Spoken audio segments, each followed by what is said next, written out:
Weather whiplash in Canada, extreme rains hit wildfire-devastated British Columbia. An intense low-pressure system brought an atmospheric river of water vapor and torrential rains to southern British Columbia and northwestern Washington state on Monday, generating devastating flooding that virtually isolated the city of Vancouver from the rest of Canada.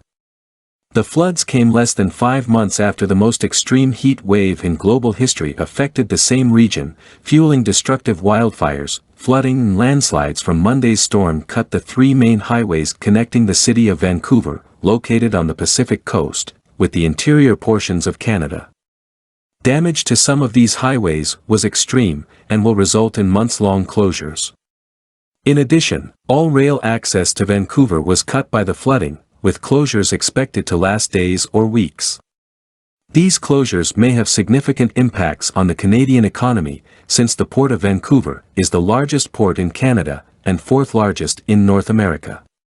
Canada is one of the world's largest grain exporters, and the flood damage will interrupt exports of wheat and vegetable oil, potentially causing a rise in global food prices, which are already at a 46-year high. On Monday, a large swath of southern British Columbia recorded 4 to 10 inches of rain in 24 hours, setting numerous records for most precipitation in a day. One of the highest 24-hour amounts observed was 11.59 inches, 294.3 millimeters, in Hope, British Columbia. The heavy rains fell on mountainous areas that, in many cases, had been denuded of vegetation by the destructive wildfires that ravaged the region in late June and early July.